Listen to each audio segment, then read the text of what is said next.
Hello everyone. Today we talk about how to fix the app of Sololearn.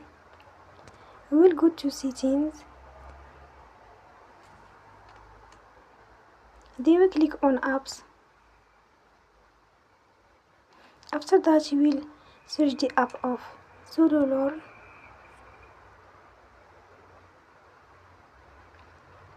Then we will on for stop. After that you will go to storage. Then we click on clear cache. In the end you will turn off your Wi-Fi and you will turn again. Don't forget to support us by like and subscribe. See you next time and thank you for attention.